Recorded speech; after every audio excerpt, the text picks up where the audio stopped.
South Korea's president, North Korean leader Kim Jong-un has committed to the summit with President Trump, and he's committed to denuclearization. That's big news if it's true. President Trump said tonight he's still aiming for the June 12th sit-down with Kim. It may still happen. But earlier I spoke with White House Press Secretary Sarah Sanders about North Korea and the latest on what the president refers to as Spygate. Sarah, thanks so much for being with us. You know, so much has happened this week, and we're kind of in the middle of this free-floating situation with North Korea. And I know the president, he said he was pulling out of the summit but left the door open. North Korea seems to have trying to crawl back in, but things are changing every minute. What insight can you give us? Look, this is an evolving situation. The president was extremely clear when he wrote in his letter to Leader Kim earlier this week and laid out exactly the things he would want to see. And one of the key things is that the dialogue that matters most is at the very highest level. And when they want to get serious about having this meeting and having these conversations, that dialogue will need to be between those two individuals, and that's where the decisions will be made. We're continuing to prepare, as the president has said within the last few hours. Certainly, we'll see what happens. We think that this would be a good thing for the world for this meeting to take place, and a good thing, frankly, for North Korea. That's the president's focus, is getting denuclearization on the peninsula. That's been what he's wanted to do from the onset, and still hopeful that, you know, whether it's June 12th or July 12th, we still hope that that can take place at some point soon. Well, you know, let's move on to what happened this week with the Gang of Eight and with the discussion regarding what the president has called Spygate. Now, Adam Schiff comes out from this meeting that was supposed to involve just classified information. He said nothing has changed. There is evidence of wrongdoing here, but not of any spy being placed in the Trump campaign. Aside from semantics of spy and in the campaign, does the president still believe that there was a placement of someone from the FBI prior to the time that the FBI claimed that they started looking at the Trump campaign? Look, there's a lot of information out there that certainly suggests that a lot of nefarious things went on between the Department of Justice and the Trump campaign.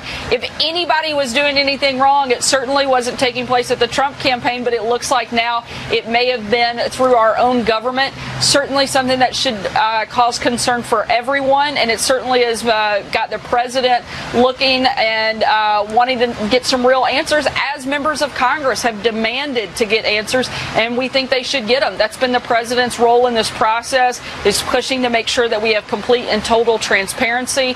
That was the role that the White House staff played in the meeting that took place on Thursday, and that continues to be the president's message. Let's get to the bottom of this and show and see what took place. One thing we know for sure, because we were part of it, we were involved in it, and that's that there was no collusion.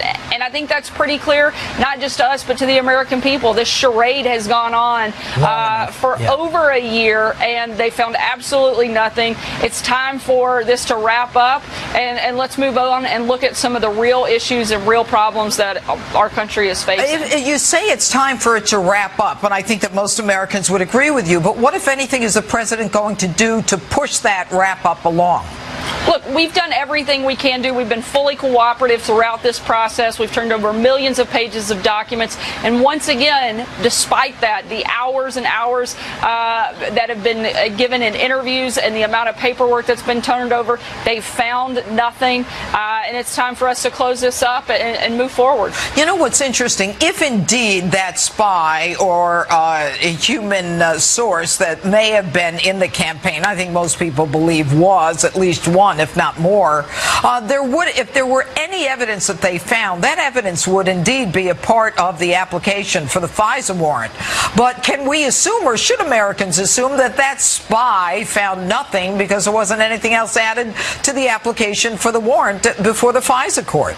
That certainly seems like it would be exactly right. I think that if this happened, which a lot of reporting indicates it did, it would be one of the most outrageous and egregious things that anyone could ever do to another and competing campaign, and completely out of line, out of step, and something that every American should be demanding justice on. And you know what? Most Americans are demanding justice, but they're not seeing it. In fact, we have an absentee attorney general by the name of Jeff Sessions, who's pretty much recused himself and put Rod Rosenstein, a person that the president, has not appointed to be attorney general, the same person who said that Comey should be fired, in a position of putting a man in an investigation to investigate whether Comey should have been fired.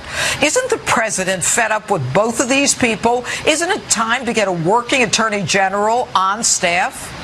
Look, I think the president is fed up with the fact that this investigation is still taking place.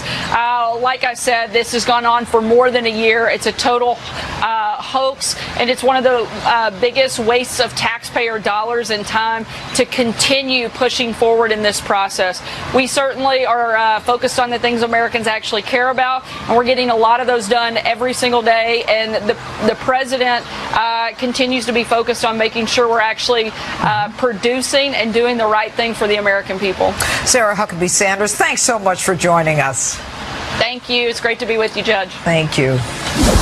And again, the AP is reporting that according to South Korea's president, North Korean leader Kim Jong-un has committed to denuclearization in a meeting with President Trump. Thank you, God bless you, and God bless America.